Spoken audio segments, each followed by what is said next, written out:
जय हिंद साथियों, जय जवान जय किसान। भारतीय किसान लोक शक्ति जिंदाबाद। साथियों, एक हमारे गांव रोनिजा के पास में यमुना विकास प्राधिकरण क्षेत्र में एक बिल्डर ने किसान की खड़ी फसल को बर्बाद कर दिया था। लगभग 2 महीने से वो किसान को परेशान कर रहा था। ज्वार की खड़ी फसल उसको बर्बाद कर दी, पके हुए धान बर्बाद कर दिए, गेहूं की जो फसल उग के आई थी उसको सबको बर्बाद कर दिया। लेकिन कल इस हरे दुपट्टे ने उस बिल्डर से जाकर के कब्जा वापस लिया। ये हरे दुपट्टे की ही जीत है। हालांकि जीत आधी अधूरी रही, कब्जा तो वापस आ गया, लेकिन बिल्डर के खिलाफ कोई FIR नहीं हुई। जिसने किसान की खड़ी फसल को बर्बाद किया हो उसमें राष्ट्र का भी नुकसान होता है। जो फसल पक गई है वो किसान के घर आनी चाहिए, अगर उसको मिट्टी में मिला दिया तो राष्ट्र की भी हानि हुई है, उसमें राष्ट्र हानि भी है, तो उसके खिलाफ FIR होनी चाहिए थी। लेकिन जितना भी हो जाए उतना ठीक है। कहीं ना कहीं हरे दुपट्टे ने जीत पाई। ये हरे दुपट्टे की ही ताकत थी। और मैंने तो ये लगभग 35-40 साल की उम्र से हरा दुपट्टा पहना है, हरी पगड़ी बांधी है, हरी टोपी पहनी है। दुपट्टा हो, टोपी हो या पगड़ी हो, बात एक ही है। और कोई किसी के दुपट्टे पे को या पगड़ी पे को हाथ करेगा, पगड़ी उछालेगा, तो जिसकी पगड़ी उछलती है उसके जीवन मरण का सवाल आ जाता है। मैं तो इसको अपनी अंतरात्मा से जोड़ के चलता हूँ, अपने जीवन मरण से जोड़ के चलता हूँ। अगर कहीं इसकी बेइज्जती होगी तो मेरी आत्मा मर जाएंगी, मैं मर जाऊंगा, जीवित नहीं रहूँगा मैं। इस हरे दुपट्टे की आन शान के लिए मैं जीता हूँ। और अब से नहीं, 35-40 साल की उम्र से मैंने इस पर कहीं दाग नहीं आने दिया। और 12 तारीख को हलैता कट पे पंचायत है, जिसमें हमें भारतीय किसान यूनियन महात्मा टिकैत, भारतीय किसान यूनियन भानु, भारतीय किसान यूनियन अन्नदाता हीरा ठाकुर और भारतीय किसान यूनियन संघ एकता संघ, भारतीय किसान एकता संघ सोरन प्रधान, इन सब का समर्थन प्राप्त है। मैं उन सभी राष्ट्रीय अध्यक्षों से, उन सभी जिलाध्यक्षों से अनुरोध करता हूं जिनकी हमसे विचारधारा मिलती हैं, जो हमें कहीं ना कहीं लाइक करते हैं और जो कहीं ना कहीं इस हरे दुपट्टे की इज्जत से प्यार करते हैं, इसकी इज्जत नहीं चलने देते, वो सभी 12 तारीख को फलैता कट पे आमंत्रित हैं, सादर आमंत्रित हैं। अभी तक भारतीय किसान लोक शक्ति के बैनर तले ये आंदोलन चल रहा है। जो भी नाम सभी संगठन चाहे उस नाम को धर के इस लड़ाई को लड़ ले, किसी भी अपने बैनर के तले लड़ ले, हमें उस बैनर के नीचे बुला ले, अपना अपना बैनर लेके आ जाए, अपना अपना झंडा लेकर के आ जाए। क्योंकि हम तो वहाँ बैनर नहीं लगाएंगे, झंडा वंडा रहेंगे, क्योंकि लड़ाई बैनर की नहीं है, आपकी लड़ाई लड़ने की है। प्रशासन भी अपनी कमर कस रहा है। हम पर सूचना आ रही है कि पुलिस प्रशासन ने पूरी कमर कस ली है अब की बात, तो हमने भी अपनी कमर कस ली है भाई, मजबूत कर ली है।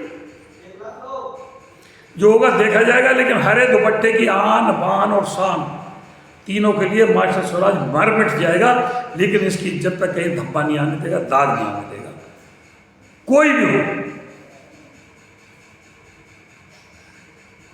कल भारतीय किसान महात्मा टिकैत की फिर यमुना अथॉरिटी में वार्ता हुई। जो अधिकारी ये कह रहे थे कि दीपावली मनवा देंगे, यमुना एक्सप्रेसवे का अतिरिक्त मुआवजा 64.7% बांट देंगे, वो उसे कल 26 को और लेके खींच के, हम तो सोच रहे थे नवंबर से बटेगा, दिसंबर से बटेगा, उन्होंने कह दिया 2026 में बटेगा, जनवरी के बाद बटेगा। मतलब और जल्दी करने के बजाय उसको पीछे को ले जा रहे हैं। यमुना एक्सप्रेसवे का आवासीय प्लॉट हम किसी कीमत पर नहीं देंगे, यह भी बोला। और कहां से दें? किसान संगठनों में फूट है, एक दूसरे की टांग पकड़ के खींच रहे, हाथ पकड़ के कोई नहीं खींच रहा। और अलग अलग राष्ट्रीय अध्यक्षों की अलग अलग मांग हैं, हम किस किस की मांग पूरी करें? 56 राष्ट्रीय अध्यक्ष, वो मैंने नहीं गिने, मैं बता रहा हूं, जो अधिकारी बताते हैं 56, क्योंकि वहां जाते होंगे, उनके यहाँ एंट्री होगी, वो बताते होंगे 56 राष्ट्रीय अध्यक्ष। मेरी नजर में तो 5, 7, 10 तो मेरी नजर में है, लेकिन जो भी हैं सब सम्मानित हैं। और मैं उन सभी को सादर आमंत्रित करता हूं कि जिनकी विचारधारा मुझसे मिलती है, जो मुझे भारतीय किसान लोक शक्ति को लाइक करते हैं, मुझे लाइक करते हैं। वकील रोज एक दूसरे के खिलाफ जज के सामने बहस करते हैं, वकालत करते हैं, लड़ते हैं। अगर उनकी कहीं इज्जत दांव पे आती है, उनको कहीं कोई छेड़ता है, तो हड़ताल करके सब एक छतरी के नीचे आ जाते हैं। आज हरे दुपट्टे को फिर छेड़ा गया है, फिर टोका गया है। आज तक जब से मैंने सुर्ख संवारी है, जब से मैंने देखा है, इस हरे दुपट्टे ने किसानों के हितों में बहुत काम किए। वो अलग है कि कुछ मछली होती हैं पूरे तालाब को गंदा कर देती हैं, और फिर भाई किसान नेताओं की क्या कमी है? मैं तो उसे गंदा भी नहीं मानता। जब सारी दुनिया कमा रही है, राजनेता कमा रहे हैं, अधिकारी कमा रहे हैं, जजों के घर में पैसे पाए जा रहे हैं, तो भैया 2-4 किसान नेताओं ने भी थोड़ा बहुत इकट्ठा कर लिया होगा। तो हैं तो वो भी इसी हिंदुस्तान के नागरिक हैं, तो वो भी हिंदुस्तान के वासी, कहीं हूण मंगोल या कहीं तीसरी दुनिया से तो आए हुए नहीं है, वो चौथी दुनिया से आए हों, पाताल लोक से आए हों, या कहीं आकाश लोक से आए हों। जन्म तो उन्होंने भी इसी पृथ्वी पे लिया है। लक्ष्मी है, किसी को भी चुलझा सकती है, कोई भी इकट्ठा कर सकता है, पैसा कमा सकता है, और पैसा कमाना कोई बुरी बात तो नहीं है। या राजनेताओं के लिए छूट है पैसा कमाने की, अधिकारियों के लिए छूट है पैसा कमाने की, या मंत्री संतरियों के लिए छूट है पैसा कमाने की। अगर किसी किसान नेता ने भी कहीं से अपने तकड़मबाजी से कर लिया है, हालांकि ये हरा दुपट्टा एक तपस्या का प्रतीक था, इसकी बहुत बड़ी तपस्या थी। इसको तो चील का घोंसला बताया जाता था कि चील के घोंसले में मांस कहां से आएगा, लेकिन अब समय परिवर्तन है, समय बदल रहा है।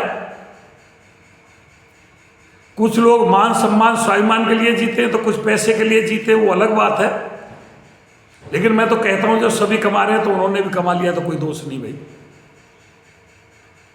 और आज जनता भी यही चाहती है कि जिसके पास पुलिस हो, सिक्योरिटी गार्ड हो, गनर हो, बाउंसर हो, बड़ी गाड़ी हो, क्रीच के कपड़े हों, अच्छे प्रेस वाले कलफ लगे हुए, जनता भी तो उसी को नेता मानती है। अगर किसान नेता फटीचरी डोले तो उसको तो ये जनता भी स्वीकार नहीं करती। तो इसलिए किसान नेता ने भी शान शौकत से रहना शुरू कर दिया। बाबा कहते सादगी का जीवन जिया। उनकी चप्पल भी कटी हुई रहती थी, और एक चप्पल में किसी रंग की बत्ती होती थी, दूसरी चप्पल में किसी रंग की बत्ती होती थी। को तो कहाँ देश से, यहाँ से कुर्ता ही फटा रहता था उनका जीवन, सादगी ही उनका फैशन था। लेकिन आज सादगी को कोई नहीं पूछता है। अरे इसके पास क्या है, डोल रहा है भाई, इस पर पहले इसका पाजामा फटा हुआ है, साइकिल भी नहीं है इसको चलने को। भाई जनता ही जब ये कहती है तो किसान नेताओं ने शौकत स्वाभिमान से रहना शुरू कर दिया। इसमें क्या हुआ? समाज ने तो कहा, समाज ने तो शुरू किया। तो साथियों, मैं पुनः 12 तारीख को फलेदा कट पर उन सभी संगठनों को सादर आमंत्रित करता हूँ जिनसे हमारी विचारधारा मिलती है, वो सभी आए, सभी का स्वागत है। कल की वार्ता फिर टाई फिश हुई। कब सफलता मिलती है? देखो, देश भी 1857 में क्रांति भड़की और 1947 में जाके आज़ाद हुआ। 90 साल का इतिहास लगा देश को आज़ाद कराने में। अब ये हमारे अधिकारी कब सुनते हैं हमें, कब हमारी मांगों को गंभीरता से लेते हैं, वो समय बताएगा।